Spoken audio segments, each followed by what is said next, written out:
जय हिंद दोस्तों। मैं केसी मोहन उर्फ सरवन आप सभी का अपने YouTube channel guideline coaching centre में स्वागत करते हैं। तो चलिए हम बिहार पुलिस भर्ती परीक्षा का प्रैक्टिस सेट लगा रहे हैं। तो इसमें जो है हम ये दूसरा सेट देखेंगे मैथ का। तो आप लोग जो है सेट बनाने के लिए तैयार हो जाइए और मेरा वीडियो देखने के पहले कॉपी कलम के साथ मेरा वीडियो देखें, तभी जो है आपको फ़ायदा पहुंचेगा। तो चलिए प्रैक्टिस सेट हम लोग लगाते हैं। देखिए पहला क्वेश्चन है, दो बराबर क्षमता वाले बर्तनों में रस तथा जल क्रमशः 5:1 तथा 5:7 के अनुपात में है। दोनों बर्तनों के मिश्रण को मिलाया जाता है तथा एक बड़े बर्तन में स्थानांतरित कर दिया जाता है। तो नए मिश्रण में रस तथा जल का अनुपात क्या है। देखिए बराबर क्षमता वाला बर्तन है, लेकिन उसमें क्या है, रेशियो दोनों का अलग अलग है। रस और जल यहाँ 5:1 है और 5:7 है, और इस दोनों बर्तन के रेशियो को हट मतलब कि निकाल करके और तीसरे बर्तन में रखना चाह रहा है। तो अब पूछ रहा है कि तीसरे में रेशियो क्या होगा, मतलब उसका अनुपात क्या होगा। तो ऐसे क्वेश्चन को सॉल्व करने के लिए सबसे पहले हम लोग को रेशियो बराबर करना होता है। दोनों बर्तन का जो रेशियो होता है वो बराबर करना होता है। तो चलिए हम लोग देखते हैं। तो पहला बर्तन में क्या है, सबसे पहले रस और जल है, दोनों में रस और जल। तो पहला बर्तन में क्या है, रस और जल का अनुपात 5:1। ठीक है, पहला बर्तन में ये हमारा 5:1 है। दूसरे बर्तन में क्या है, 5:7। 5:7। ठीक है। अब जो है हम लोग यहाँ पे देखेंगे कि रेशियो क्या है। तो 5:1, तो 5 और 1 जोड़ देंगे तो हमारे पास क्या आ जाएगा, 6 आ जाएगा। और 5 और 7 जोड़ेंगे तो हमारे पास क्या आ जाएगा, 12 आ जाएगा। ठीक है। तो अब देखिए इसमें रेशियो क्या है, 6 है, और इसमें क्या है, 12 है। दोनों का रेशियो अलग अलग है, मतलब दोनों का योग क्या है, 6 है, इसमें 12 है, तो दोनों का रेशियो भी अलग अलग है। अब इस रेशियो को हम लोग बराबर करना है। तो बराबर करने क्या मतलब है, क्या इसको 6 कर दें या इसको 12 कर दें। तो सबसे आसान तरीका है 6 और 12 का एलसीएम ले लीजिए। तो 6 12 का एलसीएम 12 होगा। तो 6 को कितना से मल्टीप्लाई करेंगे, तो 2 से मल्टीप्लाई करेंगे तो 12 हो जाएगा। और ये तो 12 स्वयं है ही, लेकिन 1 से मल्टीप्लाई कर देंगे तो ये 12 हो जाएगा। ठीक है। अब रेशियो एंड प्रोपोर्शन का नियम होता है कि अगर उसका योग में अगर 2 से गुना कर रहे हैं तो इसके अनुपात में भी 2 से गुना होगा। तो ये इस अनुपात में 2 से इसमें भी गुना होगा और 2 से इसमें भी गुना होगा। इसी तरह से 1 से इसमें भी गुना होगा तो 1 से इसमें भी गुना होगा। अब गुना हो करके हमारे पास रेशियो क्या बन के आएगा, तो रेशियो जो बन करके आएगा हमारे पास, देखिए क्या आएगा। तो ये रेशियो हो जाएगा 5×10 अनुपात क्या हो जाएगा, 2। और ये क्या हो जाएगा, 5:7, चूंकि 1 से गुना करने के बाद इसमें कोई फर्क नहीं पड़ेगा। ठीक है। तो अब देखिए दोनों का रस और जल का, दोनों का बर्तन का जो रेशियो है आप बराबर हो गया। 10 और 2 12 हो गया, 5 और 7 12 हो गया। ठीक है। तो अब दोनों का रेशियो बराबर हो गया। तो अब जो है ये रस है और ये जल है। तो पहला बर्तन में रस क्या है, 10 अनुपात में है, और दूसरा में 5 अनुपात। तो दोनों का अनुपात का योग कर देंगे तो हमारे पास क्या निकल के आएगा, 15 निकल के आएगा। और ये क्या आ जाएगा, हमारे पास 9 निकल के आएगा। ठीक है। अब जो है यही अनुपात हमारा तीसरा बर्तन में होगा, 15:9 में। अर्थात जो है इस कटता है तो काट दीजिए, 3×5 = 15 और 3×3 = 9। अर्थात हमारे पास जो अनुपात निकल के आएगा 5:3 निकल के आएगा। Option number B. ठीक है। चलिए अगला क्वेश्चन को देखते हैं। देखिए 4 थैलों में से अंतिम 3 थैलों का औसत भार 18 किलोग्राम है तथा प्रथम 3 थैलों का औसत भार 19 किलोग्राम है। यदि अंतिम थैले का भार 22 किलोग्राम है तो प्रथम थैले का भार क्या है। चलिए इसको वीडियो पॉज करके आप, कलम कॉपी इसीलिए बोले कि वीडियो पॉज करके इसको आप बनाइए। बनाने के बाद तब जो है आपका रिजल्ट क्या होता है उसके बाद हमारी वीडियो को देखें। प्रैक्टिस सेट लगाने का मतलब ही होता है कि आप खुद पहले प्रैक्टिस करें, उसके बाद आगे देखें कि उसको कैसे सॉल्व किया जाता है। हमारा सॉल्व जो किया हुआ, यानी आप जो सॉल्व कर रहे हैं वो सही है या गलत है। इस तरह से आप अपने को आंक पाएंगे कि कितना क्वेश्चन हम सही बना पाते हैं। चलिए इसको देखते हैं। तो 4 थैलों में से, तो सबसे पहले बात है थैला हम लोग देख लेते हैं। 1 2 3 4, 4 थैला है। तो 4 थैलों में से अंतिम 3 थैलों का औसत भार 18 किलोग्राम है। अंतिम 3 थैला, ये अंतिम 3 है, तो इसका औसत भार क्या है, 18 किलोग्राम है। तो कुल भार क्या हो जाएगा, 3 गुने 18 यानी 54 किलोग्राम। इसका जो भार हमारे पास निकल के आया 54 केजी, है ना। ये आप लोग जो है कुल भार निकालना जानते होंगे, क्या होता है, कुल क्वांटिटी गुने कुल जो है संख्या, जितना भी कुल संख्या है और कुल जो है उसका मान जितना दिया हुआ है, दोनों का अगर गुना कर देंगे तो कुल उसका मान निकल जाएगा। 18 गुने 3 यानी 18 तिया 54, 3 थैला है और सभी में 18 क्वांटिटी है, तो 18 केजी गुने 3 टोटल 54 केजी हो गया। तीनों का भार निकल गया 54 केजी।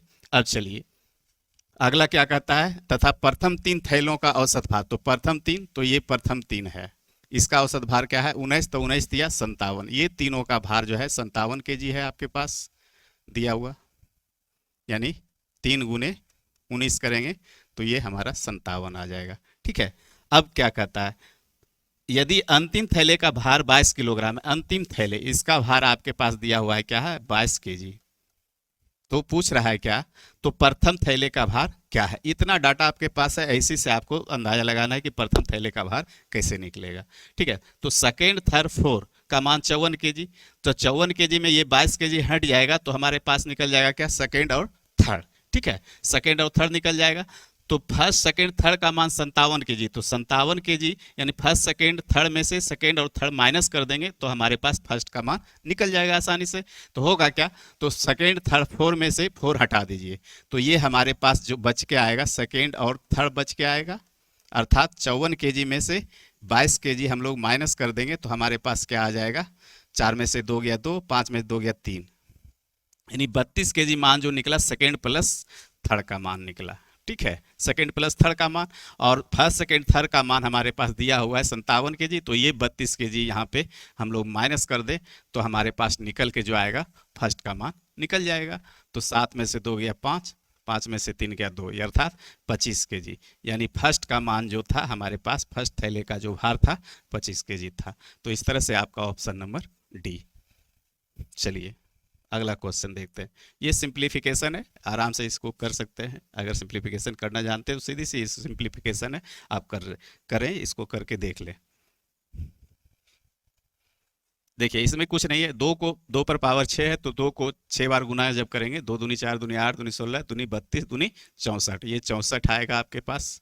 और ये क्या आएगा, 15 15 या 225, यानी 225 आ जाएगा। ये सभी रूट के अंडर आ जाएगा।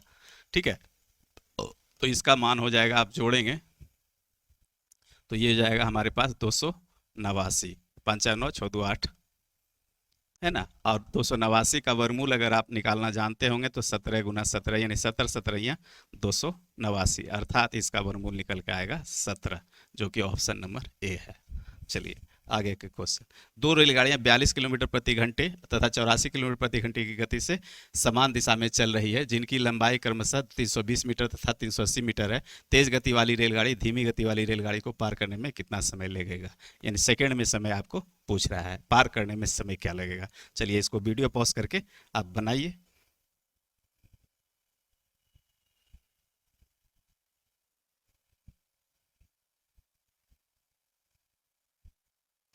चलिए उम्मीद है कि बन गया होगा। चलिए देखते हैं।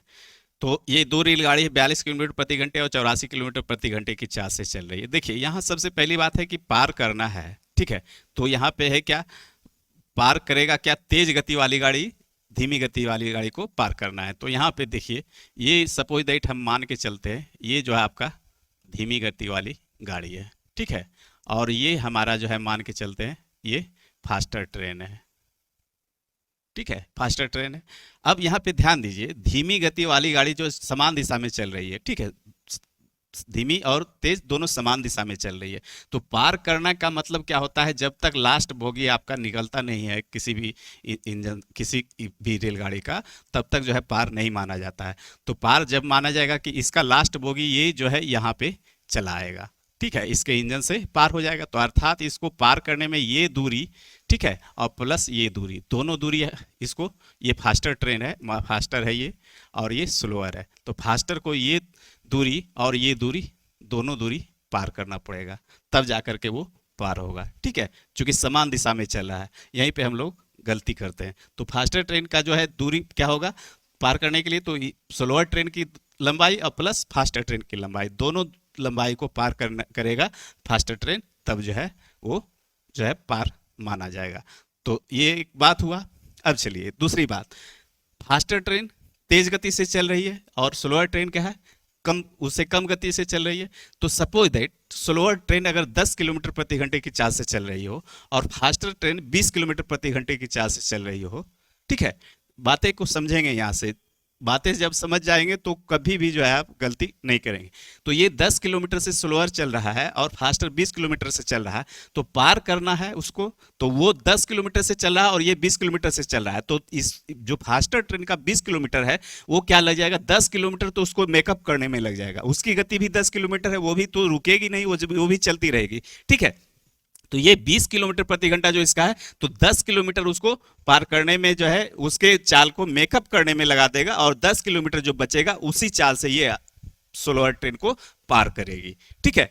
तो इस तरह से हम लोग क्या करते हैं, दूरी हमारा जुड़ जाता है, चाल हमारा डिफरेंट हो जाता है, यानी चालों का अंतर हो जाता है। तो चाल अंतर इसीलिए होता है कि वो 10 किलोमीटर से चल रहा है और हम 20 किलोमीटर से चल रहे हैं, तो हमको 10 किलोमीटर जो अपना चाल उसको मेकअप करने में लगेगा और जो एक्स्ट्रा चाल बचेगा वही चाल से हम उस अगले को पार करेंगे, यानी स्लोअर ट्रेन को पार करेगा। तो इस तरह से हमारा जो समय निकलता है, यहाँ पे समय जो निकलता है हमारा क्या निकलता है, दूरी बटे चाल होता है। ये आप लोग जानते हैं, बेसिक फॉर्मूला यही है, दूरी बटे चाल, ठीक है। तो समय, तो दूरी क्या है, स्लोअर ट्रेन और फास्टर ट्रेन, तो दूरी मतलब वही है लंबाई दोनों का, तो लंबाई दोनों का क्या होगा, जुट जाएगा, क्योंकि समान दिशा में समान डायरेक्शन में जा रहा है, ठीक है। तो समान डायरेक्शन में दूरी जुट जाएगा, तो 320 और 380 दोनों हमारे पास जुट जाएगा, 320 और 380 ये हमारा जुट गया।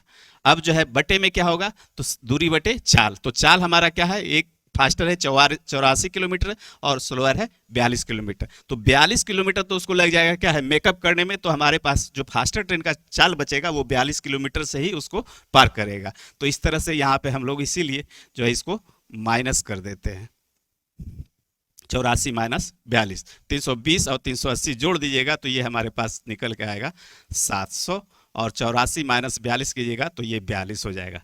लेकिन यहाँ पे एक चीज़ और ध्यान दीजिएगा, ये लंबाई हमारा मीटर में है, ठीक है, और ये हमारा क्या है, चाल जो है हमारा किलोमीटर पर आवर में, किलोमीटर प्रति घंटा में। तो मैथमेटिक्स का नियम होता है कि जब भी आप कोई भी कैलकुलेशन कर रहे हो तो इकाई सेम होना चाहिए, इसका मीटर है इसका किलोमीटर है, तो ऐसा अगर कैलकुलेशन करेंगे तो गलत हो जाएगा। तो इसलिए हम लोग क्या करेंगे, तो इसको भी जो है 700 को या तो किलोमीटर में बदल दीजिए या 42 को मीटर में बदल दीजिए, मीटर पर सेकंड में। तो 42 को अगर मीटर पर सेकंड में बदलेंगे तो हम लोग क्या करेंगे, 5/18 से गुना कर देंगे इसमें। आप लोग जानते होंगे होता क्या है, देखिए 5/18, 18/5 में कन्फ्यूजन होता है, तो इसको याद रखने का सीधा तरीका है, अगर हम जो है बड़ी इकाई से छोटी इकाई में जब जाएंगे, किलोमीटर से हम लोग कहाँ जा रहे हैं, मीटर पर सेकंड में जा रहे हैं, ठीक है। तो बड़ी इकाई से जब छोटी इकाई में जाएंगे तो हमेशा छोटा अंक लेंगे, छोटा अंक क्या है 5, ऊपर में 5 लिखेंगे। अब छोटी इकाई से जब बड़ी इकाई में जाएंगे तो बड़ा इकाई क्या मेरा होगा 18, तो हम लोग 18 पहले लिखेंगे, उसके बाद बटे 5 लगाएंगे। उम्मीद है इस चीज़ को समझ गए होंगे। तो ये 42 गुने 5/18 अर्थात ये क्या हो जाएगा, ये 18 ऊपर चला जाएगा, तो हम लोग इसको ऊपर भेज देते हैं, तो गुने 18 हो जाएगा। अब जो है इसको काटा कोटी कर दीजिए, आपका ये रिजल्ट आ जाएगा। तो 7 से काट दीजिए, 7 एकम 7, 700, 7 छक 42, 6 हो गया, 6 तिया 18, ये 3 हो गया, 5 20 100, अर्थात जो है आपके पास जो सेकेंड निकल के आया 60 सेकेंड में जो है फास्टर ट्रेन क्या है, स्लोअर को पार कर जाएगी, यानी समय जो हमारा निकल के आया 60 सेकेंड, ऑप्शन नंबर ए। चलिए उम्मीद है कि आप अच्छी तरह से इसको समझ गए होंगे। चलिए अगला क्वेश्चन को हम लोग देखते हैं। एक राशि साधारण ब्याज पर 25% की दर से वार्षिक ब्याज दर से 4 वर्षों में 8800 रुपये हो जाती है, राशि क्या है, रुपये में क्या है, राशि मतलब मूलधन यहाँ पे खोज रहा है। चलिए इसको बनाइए, वीडियो पॉज करके आप इसको बनाइए और अपने अनुसार से रिजल्ट दीजिए कितना होगा। चलिए देखिए है क्या, यहाँ पे मूलधन खोज रहा है, तो हम लोग चलते हैं मूलधन और क्या है मिश्र धन, ठीक है। तो मूलधन हम सपोज दैट 100 मान लिए, तो 25% रेट हमारा क्या है, ये 25% है, ठीक है, 25% वार्षिक ब्याज की दर से, यानी एक वर्ष, उसका मतलब हुआ कि एक वर्ष में 100 रुपया अगर आपका मूलधन रहेगा तो 25 रुपया आपको ब्याज मिलेगा।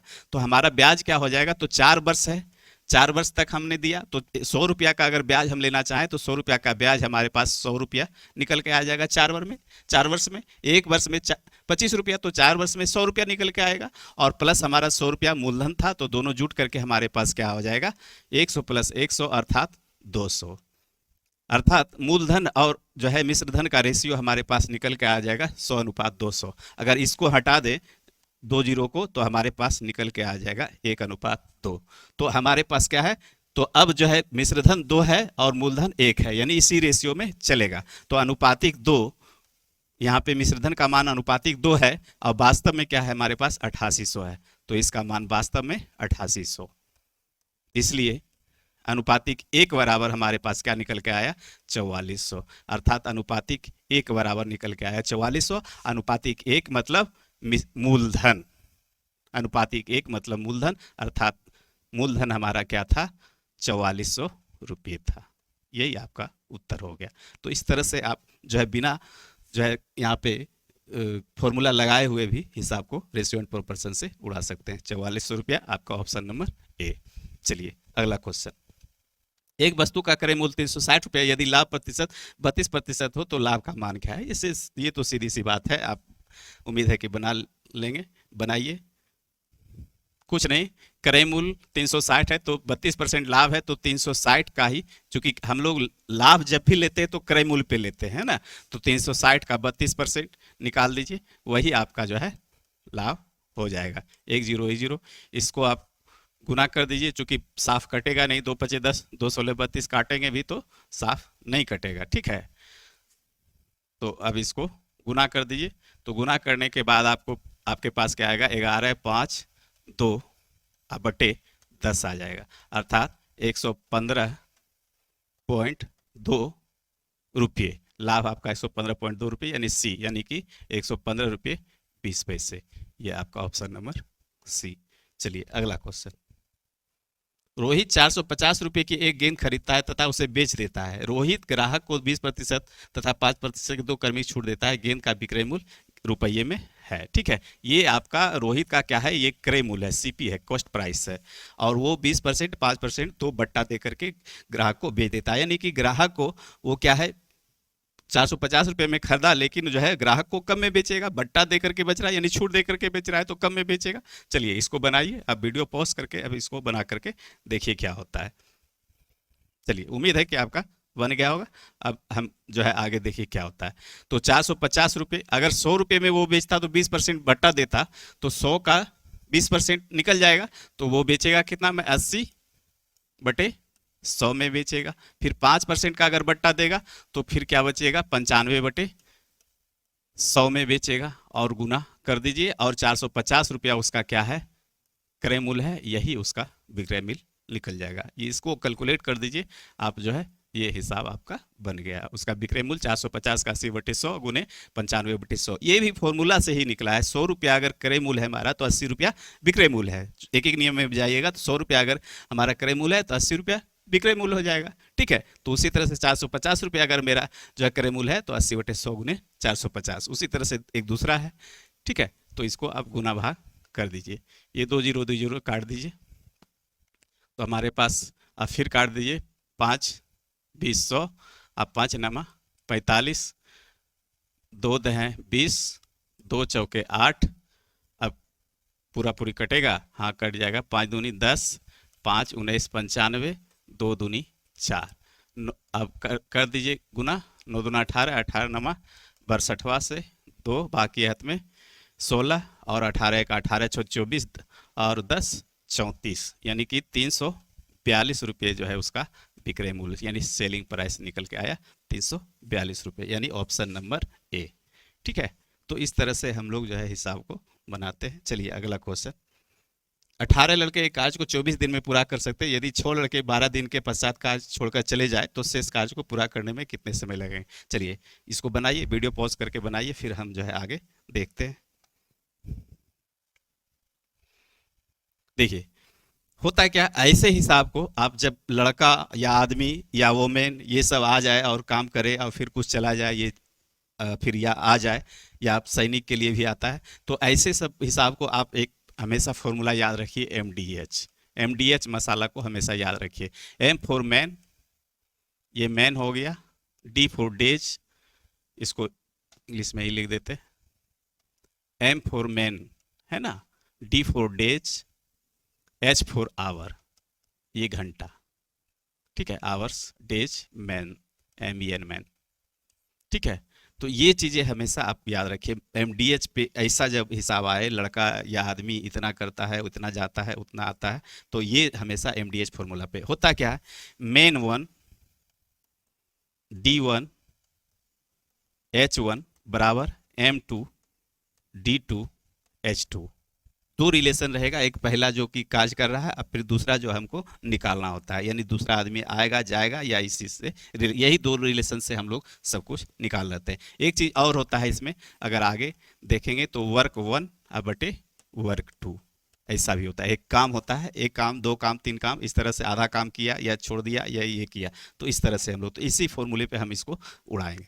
तो 18 लड़के के कार्य को 24 दिन में करना था, 18 लड़के को क्या है 24 दिन में कार्य करना था, लेकिन 6 लड़के 12 दिन के पश्चात कार्य छोड़कर चला गया। यहाँ पे बातें समझना जरूरी होता है। 18 लड़के 24 दिन में काम करना था, यदि 6 लड़के 12 दिन पश्चात कार्य छोड़कर चला गया, तो 12 दिन तक वो काम किया, यानी 18 लड़के जो है, 6 लड़का जब जा कब रहा है, 12 दिन के बाद जा रहा है ना, तो ये शाम 7 काम किया, तो 18 लड़के जो है हमारे पास, 18 लड़के जो है 24 दिन में काम करना था, लेकिन जो है 6 लड़का 12 दिन के बाद जा रहा है, तो यानी 12 दिन ये काम किया, तो अर्थात 12 दिन जो है ये माइनस करने के बाद अब जो है हमारे पास काम क्या रह गया, 12 दिन का काम रह गया। वो अगर रहता 18 लड़के के लिए, ठीक है, 18 लड़के के लिए 12 दिन का काम और शेष रह गया हमारे पास, ठीक है। 6 लड़के गया क्या, 12 दिन काम करके गया, तो ये साथ में काम किया। अब जो है हमारे पास लड़के क्या हो गए, 18 लड़के में से 6 लड़के निकल गए, अब हमारे पास, अब जो है हमारे पास लड़का क्या हो गया, अब जो है हमारे पास 12 लड़के बच गए। अब इसी से हमको काम करवाना है, ठीक है, इसी से हमको काम करवाना है, 12 लड़के से ही हमको काम अब करवाना होगा, और 18 लड़के के लिए 12 दिन का काम ऑलरेडी था। तो अब जो है इसी फॉर्मूले का उपयोग करके आप जो है इसको उड़ा दीजिए।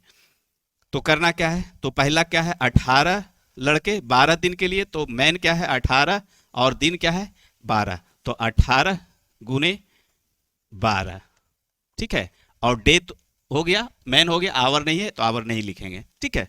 अब जो है हमारे पास काम क्या है, 12 लड़के के लिए हमको काम 12 लड़के से करवाना है ना, 12 लड़के से करवाना है, मैन हो गया, और डे यानी D2, और आवर नहीं है तो आवर नहीं लिखेंगे। तो इस तरह से हमारा जो है 12 से 12 खत्म होगा, इसलिए D2 का मान जो हमारे पास, डेज जो निकालेगा वो 18 दिन निकलेगा। अर्थात जो है 12 लड़के उस काम को कितना दिन में करना हो, करेगा 18 दिन में करेगा। स्वाभाविक है, 18 लड़के रहता तो 12 दिन में ही कर देता, लेकिन 12 लड़के उस काम को 18 दिन में, ज़्यादा दिन लेगा, तो हमारा आंसर निकल के आया सी। चलिए, उम्मीद है कि आप जो है बातें को समझ रहे होंगे। आगे चलिए हम लोग आगे के क्वेश्चन को देखते हैं। एक टोकरी के आधे आम बेचे गए, 1/3 भाग सड़े होने के कारण फेंकना पड़ा तथा शेष 20 आम बच गए, तो बताएं कि आरंभ में टोकरी में कितने आम थे। चलिए इसको बना के आप देखिए, वीडियो पॉज करके इसको बना के आप देखिए।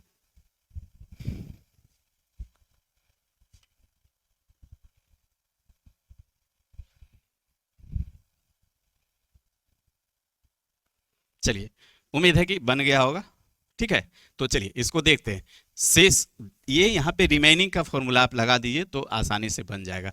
क्या है, एक टोकरी के आधे आम, तो आधे आम का मतलब होता है 1/2 भाग, ठीक है, 1/2 भाग, तो x का 1/2 भाग जो है बेच दिया गया। फिर जो है यहाँ पे शेष का जो है 1/, शेष नहीं कर रहा, ये सिर्फ 1/3 भाग, अगर शेष का था तो फिर माइनस करके लिखते, तो 1/3 भाग सड़े होने के कारण, तो 1/3 भाग सड़े होने के कारण फेंकना पड़ा। अब शेष कितना बच गया, 20 आम, तो अर्थात ये हमारे पास 20 आम बच गया।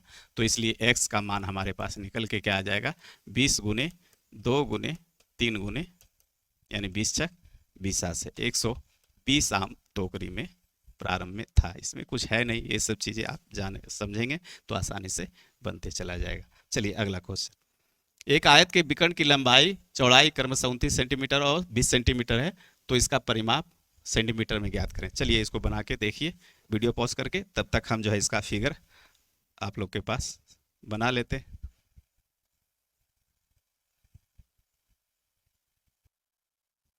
चलिए, उम्मीद है कि बन गया होगा। देखिए यहाँ पे क्वेश्चन को समझने का कोशिश कीजिएगा। एक आयत का विकर्ण है ना, एक आयत के विकर्ण की लंबाई और चौड़ाई, ठीक है। तो आयत के विकर्ण की लंबाई, ये अलग सेंटेंस है, और चौड़ाई क्रमशः 29 सेंटीमीटर, यानी विकर्ण जो है 29 सेंटीमीटर है और चौड़ाई 20 सेंटीमीटर है। ये दोनों अलग अलग चीज है, विकर्ण की लंबाई और चौड़ाई। इस तरह से क्वेश्चन आपका कह रहा है, ठीक है। तो ये चीजें को आपको समझना बहुत जरूरी होता है।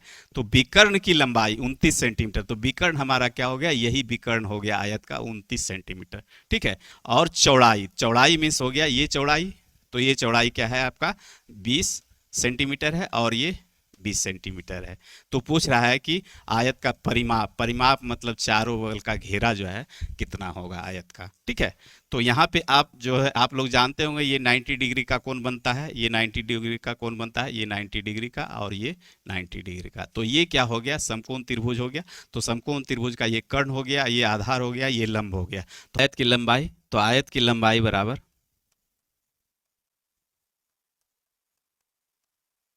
यहाँ पे हम लिख दे रहे हैं आयत की लंबाई बराबर क्या होगा, रूट अंडर यानी कर्ण स्क्वायर, तो कर्ण स्क्वायर यानी 29 का स्क्वायर माइनस 20 का स्क्वायर, ठीक है। तो ये 29 गुने 29 कीजिएगा, क्या हो जाएगा आपके पास 841 और माइनस 20 400, अर्थात ये निकल के आएगा आपके पास 441 माइनस कीजिएगा और 21 गुने 21 बराबर 441, यानी 441 का वर्गमूल जो होता है 21, तो ये 21 सेंटीमीटर निकल के आया। अर्थात ये निकल के आया क्या हमारा, लंबाई 21 सेंटीमीटर 21 सेंटीमीटर। तो परिमाप, तो परिमाप कुछ नहीं, चारों बगल का घेरा आपको जोड़ 21 यानी कि 42 और 20 20 40, यानी 42 और 40 कितना हो जाएगा 82। नहीं तो अब देखिए परिमाप बराबर क्या होता है, परिमाप बराबर क्या होता है 2 गुने लंबाई जोड़ चौड़ाई, है ना। तो 2, तो लंबाई क्या हो गया इसका 21 और जोड़ 20, अर्थात 2 गुने 21 20 41, अर्थात 82, आपका ऑप्शन नंबर बी। तो इस तरह से हम लोग निकालते हैं। चलिए आगे। एक घन के सतह का कुल क्षेत्रफल 73.5 वर्ग सेंटीमीटर है, इसकी भुजा सेंटीमीटर में ज्ञात करें। तो चलिए इस क्वेश्चन को आप वीडियो पॉज करके बनाइए, उसके बाद आगे हम लोग देखते हैं। चलिए उम्मीद है कि बन गया होगा।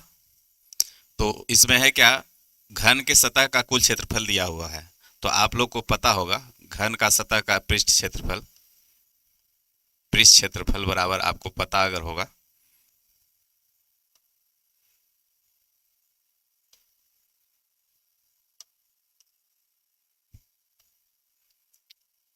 पृष्ठ क्षेत्रफल बराबर क्या होता है 6 गुने भुजा स्क्वायर, ठीक है। आपके पास पृष्ठ क्षेत्रफल दिया हुआ है कितना 73.5 वर्ग सेंटीमीटर,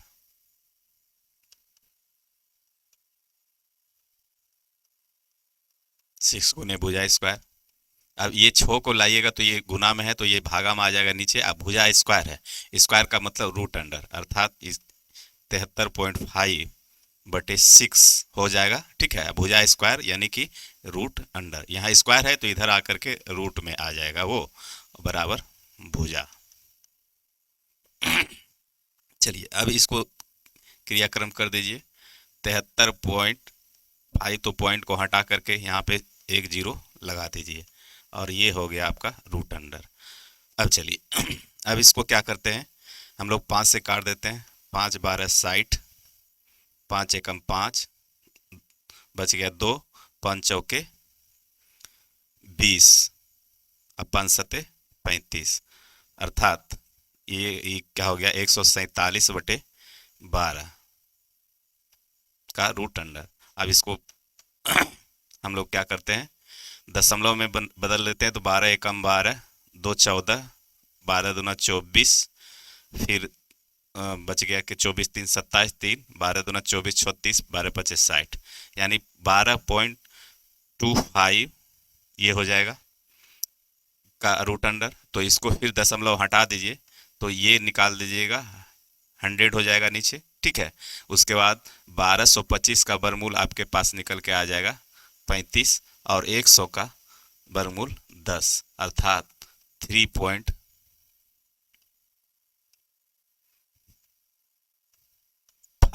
सेंटीमीटर। यही आपका उत्तर निकल जाएगा। इसका मतलब ऑप्शन नंबर ए। चलिए, ये सब फॉर्मूला है, इतना तो हमको लिखने का जरूरत नहीं था, लेकिन यहाँ दिखाने के लिए हमने लिख दिया, ठीक है। आगे आप जो है बना करके देखिए। चलिए अगला क्वेश्चन। 5 भुजाओं वाले एक नियमित बहुभुज के बाहरी कोण का माप क्या होगा? तो 5 भुजा है इसमें, 1 2 3 4 5, ठीक है। इसको ऐसे बना लीजिए,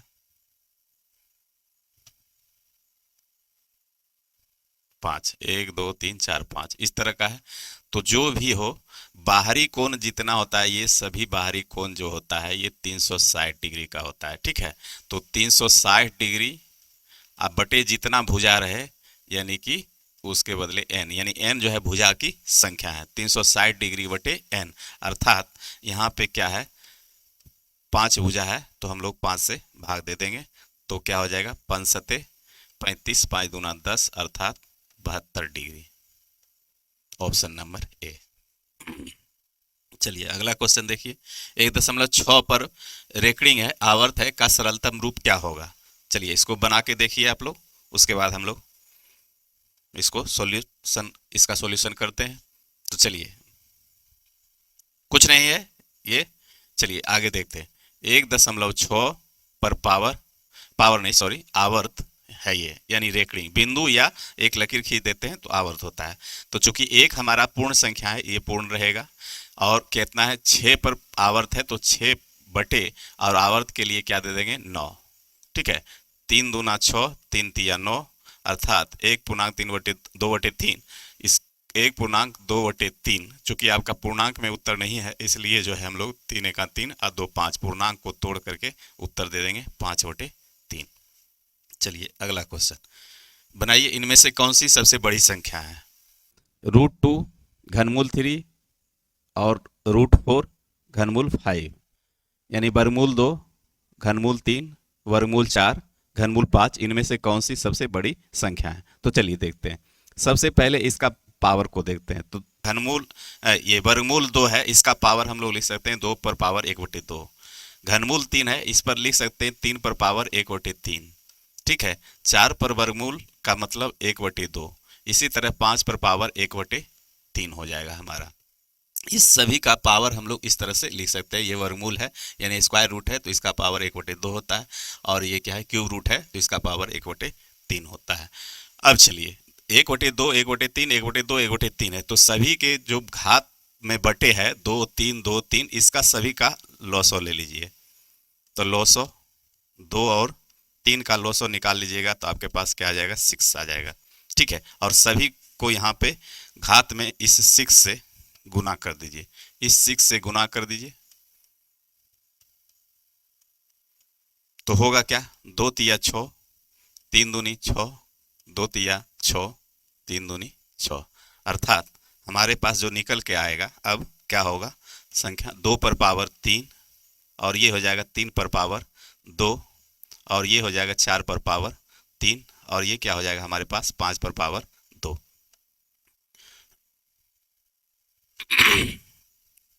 इस तरह से हमारे पास ये क्या हो गया, 2 दूनी 4 दूनी 8, 3 तिया 9, 4 चौक 16, चौका 64, 5 25।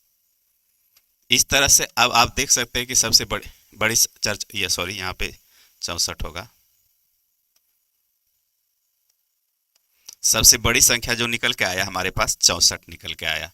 64 का मतलब 4 पर पावर क्यू, 4 पर पावर क्यू का मतलब 4 पर पावर 1/2, 4 पर पावर 1/2 का मतलब √4, यानी सबसे बड़ी संख्या √4 है, यानी ऑप्शन नंबर आपका बी जाएगा।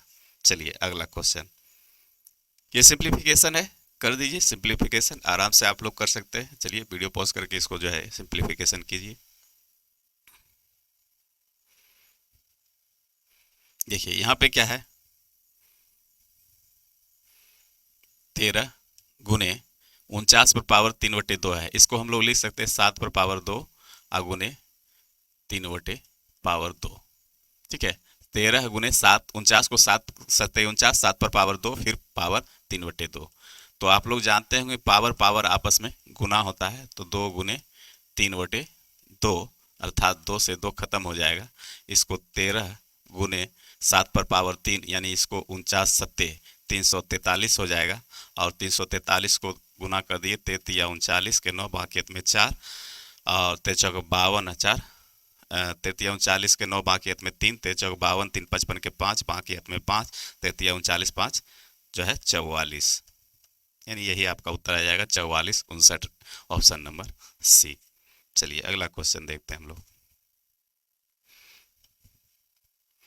a² + b² - b³ का मान क्या है, जबकि a+b और a-b बराबर 2 है। चलिए इसको अब बनाइए वीडियो पॉज करके। तो यहाँ पे क्या दिया हो, a+b बराबर 8 और a-b बराबर 2, तो a-b बराबर 2। ये दोनों इक्वेशन को, ये दोनों समीकरण को हम लोग जोड़ देते हैं। तो जोड़ने के बाद क्या होगा, ये और ये खत्म हो जाएगा तो 2a हो जाएगा। 2a बराबर हो जाएगा हमारे पास क्या, 8 2 10।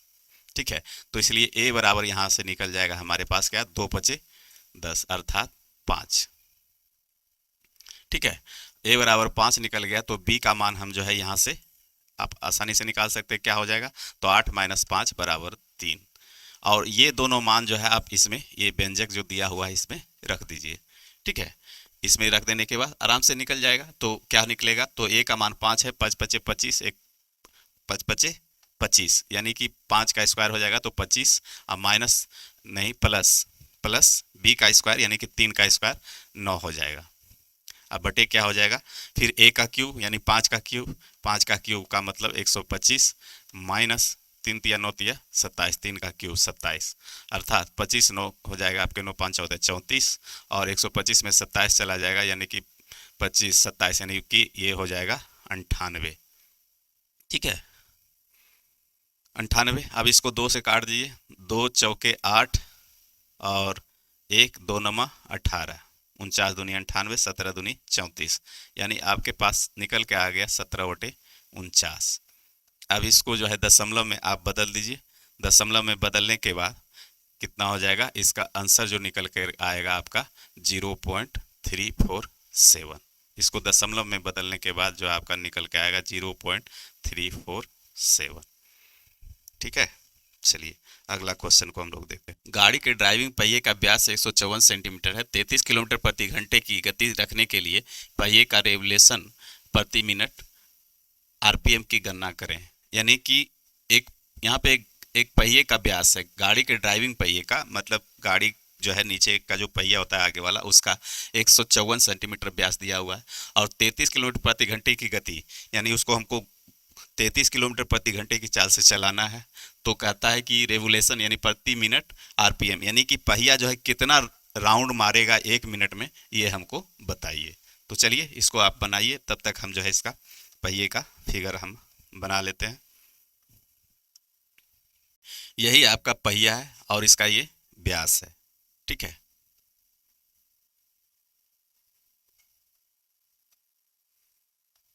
ये इसका व्यास हो गया। तो व्यास क्या है हमारा 154 सेंटीमीटर, ये यहाँ से पॉइंट है और इसका व्यास जो है हमारा 154 सेंटीमीटर है। ठीक है, अब यही जो है घूरेगा तो कितना हम इसको रफ्तार से घुरावें कि हमारा जो है गति ये कर रहा है 33 किलोमीटर प्रति घंटा हो जाए। तो इसको घुराने के लिए सबसे पहले देखेंगे कि एक बार जब घूरेगा तो कितना ये दूरी तय करेगा। यही जो घूरेगा, ये समझ रहे ना, घूरेगा तो यही जो घूरने के बाद क्या होगा, इसका स्थिति ऐसे बन जाएगा। यहाँ पे घूर करके चलाएगा, ये ऐसे लुढ़केगा तो लुढ़कने के बाद ये ऐसे हो जाएगा। ठीक है, तो यही दूरी जो है स्पेस तय करेगा। तो इसका मतलब है कि उसका हमको परिधि चाहिए। ठीक है, तो परिधि चाहिए, ये व्यास 154 मीटर है तो r बराबर क्या हो जाएगा, d/2 अर्थात त्रिज्या हमारे पास निकल के आएगा 154/2, 2 × 14 और 2 × 14 77 cm। तो परिधि बराबर क्या होता है 2πr। तो परिधि का मतलब 2 × 22/7 × 77 यानी 11×7 77 यानी 11×2 = 22, 22 है 484। 484 ये क्या हो गया सेंटीमीटर। ठीक है, अब चूंकि आरपीएम पूछा है राउंड पर मिनट, प्रति मिनट है ना, राउंड प्रति मिनट, तो इसको मिनट में जो है ये चलिए सेंटीमीटर आ गया। अब आगे चलते हैं। तो ये 33 किलोमीटर प्रति घंटा है। 484 ये 33 किलोमीटर प्रति घंटा है और 484 ये क्या सेंटीमीटर आ गया। ध्यान दीजिएगा 484 सेंटीमीटर का मतलब है क्या, एक चक्कर में वो जो है हमारा क्या है 484 सेंटीमीटर जाएगा। ये जो इसका परिधि जो निकला 484 सेंटीमीटर, तो एक चक्कर जब लगाएगा तो हमारा दूरी क्या हो जाएगा 484 सेंटीमीटर जाना है। लेकिन हमको क्या है एक घंटे में 33 किलोमीटर जाना है, तो यहाँ सेंटीमीटर है और चूंकि यहाँ किलोमीटर है तो इसको अब जो है एक इकाई में हम कन्वर्ट करेंगे तभी हम समझ पाएंगे कि कौन कितना जाएगा। तो सबसे पहले जो है हम जो है इसको क्या है 33 किलोमीटर प्रति घंटा है, 33 किलोमीटर ये प्रति घंटा है, किलोमीटर ये क्या है पर आवर है। ठीक है, तो इसको जो है आप सबसे पहले जो है मीटर प्रति मिनट में हम लोग बदल लेते हैं। तो मीटर प्रति मिनट में जब बदल लेंगे तो यहाँ पे क्या होगा, इसको मीटर में बदलने के लिए हम लोग को 1000 से गुना करना पड़ेगा। और ये प्रति घंटा, प्रति घंटा का मतलब हो गया, प्रति मतलब होता है बटे और घंटा का मतलब घंटा, तो 1 घंटा है तो यानी कि 1 घंटा को मिनट में हम बदल देंगे तो 60 से इसमें भाग दे देंगे। तो 60 से भाग देने के बाद यह हो गया 33 मीटर प्रति 33 × 1000 बटे 60 यानी कि 33,000 प्रति मिनट, यानी 1 मिनट में अब जो है हमको रफ्तार क्या चाहिए, इतना चाहिए। ठीक है, तो चलिए इसको काट देते पहले। 2 × 3 = 6, 2 × 5 = 10 और 3 × 11 = 33 यानी 550 प्रति मिनट, यानी राउंड पर मिनट, यही हो गया प्रति मिनट। यानी अब गाड़ी का चाल रफ्तार जो हम निकाल दिए क्या मीटर में 550, यहाँ पे मीटर लिख दीजिए, मीटर प्रति मिनट, आरपीएम निकाल दिए, राउंड पर मिनट निकाल दिए, यानी 550 प्रति मिनट, यानी 1 मिनट में हमारा जो इस पहिए का रफ्तार जो चाहिए जो है वो 550 मीटर चाहिए। तो 484 सेंटीमीटर है, तो यहाँ पे एक चक्कर लगाने में क्या है 484 सेंटीमीटर, या इसको लिख सकते हैं हम लोग 484 सेंटीमीटर जो है एक चक्कर में, यानी ये 484 सेंटीमीटर क्या जाएगा, एक चक्कर लगाएगा तब जो है 484 सेंटीमीटर जाएगा। यानी 484 सेंटीमीटर जाने के लिए क्या है एक चक्कर लगाना पड़ेगा, तो हमको 550 मीटर जाने के लिए कितना लगाना पड़ेगा। तो सबसे पहले सेंटीमीटर को इसको मीटर में बदल दीजिए। तो इसको मीटर में बदलने के लिए क्या होगा, हम लोग को यहाँ पे चलिए दिखाई देते हैं, यहाँ पे 484 और 100 सेंटीमीटर बराबर 1 मीटर है, तो 100 से हमको भाग देना पड़ेगा, अर्थात ये क्या हो जाएगा 4.84 मीटर। ठीक है, मीटर बराबर एक चक्कर हो जाएगा। हम जो है यहाँ बातें को एक एक स्टेप जो है आपको क्लियर करके बता रहे हैं। तो 484 मीटर जाने के लिए एक चक्कर लगाने पड़ेगा, तो अब 550 मीटर जाने के लिए हमको कितना लगाना पड़ेगा, तो इसलिए 550 मीटर बराबर हो जाएगा हमारे पास क्या 550 बटे 4.84 चक्कर, यही आपका राउंड पर मिनट निकल जाएगा। अब जो है इसको गुना भाग कर दीजिए। तो गुना भाग करने के बाद क्या आपके पास निकल के आएगा, अब जो यहाँ से दशमलव हटा दीजिए तो ये 2 0 आ जाएगा। ठीक है, अब इसको काट दीजिए, 2 दूनी 4, 2 चौके 8, 2 दूनी 4, 2 से फिर काट दीजिए, 2 दूनी 4, 1 2 सती 14, 2 पचे 10, ये आ गया। फिर 2 से काट दीजिए, 2 एकम 2, 2 दूनी 4, 2 एकम 2, 2 एकम 2, 2 दूनी 4, सॉरी 2 तिया 6 होगा, 2 तिया 6, 2 सती 14, 1 2 पचे 10 0। अब क्या है 11 2 13, 11 दूनी 22, 11 से कट जाएगा, 11 गरे 21 से, 11 एकम 11, 2 13, 11 दूनी 22, 11 पचे 55, यानी निकल के आया 1250। क्या आया 1250 बटे 11, अर्थात इसको जो है आप जब इसको दशमलव में बदल दीजिए, 11 एकम 11, 15 हो गया, 11 का 11, 4 15, 11 तिया 33, 7 40 और फिर 70 हो जाएगा, 11 छः 66, 113.6 चक्कर। ठीक है, अर्थात 114 चक्कर के बराबर हो जाएगा। ये आपका ऑप्शन नंबर ए। तो चलिए इस तरह से, इसमें कैलकुलेशन था थोड़ा सा, ठीक है, कैलकुलेशन आप करना सीख जाएंगे। तो ये हमारा क्या है, ये इधर का पोर्शन है, ठीक है, ये इधर का पोर्शन है, बाकी बाद का पोर्शन ये है। चलिए आगे चलते हैं। यदि किसी संख्या का 2 पंचमांश का 3/4 के बीच अंतर 28 हो तो संख्या ज्ञात करें। चलिए ये भी आसान क्वेश्चन है, आप बना के देखिए इसको।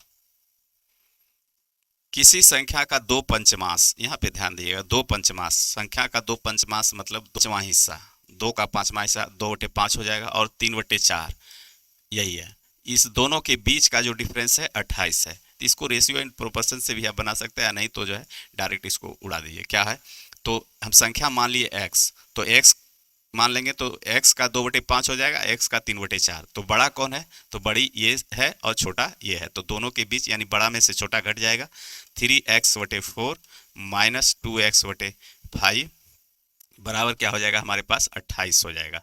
तो 5 4 का एलसीएम ले लीजिएगा तो हमारे पास 20 आ जाएगा, 4 5 20, 15x हो जाएगा, 5 चौके 20, 8x हो जाएगा, बराबर हमारे पास 28 निकल के आ जाएगा। अब जो है क्या हो जाएगा, 15 में से 8 चला जाएगा, 7x/20 बराबर 28, 7 चौके 28, अर्थात x का मान आपके पास निकल गया 20 चौक 80, यानी संख्या हमारा क्या है, 80 है, ऑप्शन नंबर बी। चलिए आगे का क्वेश्चन देखते हैं। एक धनराशि चक्रवृद्धि ब्याज की दर से 6 वर्षों में स्वयं की दुगनी हो जाती है, कितने वर्षों में ये 8 गुनी हो जाएगी। चलिए इसको बनाइए। ये देखिए, इसको सब्जेक्टिव ले जाएगा तो थोड़ा बेसिक पे ले जाइएगा तो थोड़ा सा लंबा हो जाएगा, लेकिन इसको हम लोग शॉर्टकट मेथड से बनाते हैं। तो क्या है, 6 वर्षों में स्वयं की दुगनी हो जाती है। यहाँ ध्यान दीजिएगा, 6 वर्ष में क्या है, स्वयं का ये दुगना हो जाता है, यानी यहाँ पे क्या है, वर्ष है और यहाँ पे क्या है, गुना है। ठीक है, तो 6 वर्ष में दुगना हो जाता है, तो कितने वर्षों में ये 8 गुना हो जाएगा, तो 8 वर्षों में ये 8 गुना होना है। ठीक है, तो 8 गुना होना है। तो 8 गुना होने के लिए तो सबसे पहले यहाँ पे देखिए, क्या ये 8 जो है 2 के गुणनखंड में, इस 2 के गुणनखंड में 8 को तोड़ दिए, 2 गुने 2 गुने 2, अर्थात 2 पर पावर ये 3 हो जाएगा। ठीक है, तो यहाँ पे 8 के बदले हम लोग लिखेंगे क्या, यहाँ पे यही चीज लिखेंगे, 8 के बदले हम लोग 2 पर पावर 3 लिखेंगे। ठीक है, अब यहाँ पे करना क्या है आपको, ये पावर और ये वर्ष जो दिया हुआ है पहले का, ये दोनों आपस में मल्टीप्लाई कर दीजिए, यही आपका रिजल्ट हो जाएगा। करना क्या है, 6 पहले 6 वर्ष में 2 गुना है, तो 8 वर्ष में 8 गुना, तो 8 को इस 2 के पावर में आपको तोड़ देना है। 2 दूनी 4 दूनी 8, 2 पर पावर 3 हो गया, 2 पर पावर 3 लिख देना। अब पावर और इसका वर्ष दोनों जो है गुना करके लिख देना है, तो बराबर क्या हो जाएगा, 18 वर्ष। यही आपका रिजल्ट निकल जाएगा, वो जो है धन 18 वर्ष में जो है 8 गुना हो जाएगी, ऑप्शन नंबर बी। तो चलिए, अगर वीडियो अच्छा लगे तो शेयर और जो है चैनल को सब्सक्राइब अवश्य करें और वीडियो को लाइक अवश्य करें, कमेंट करें। थैंक यू, धन्यवाद।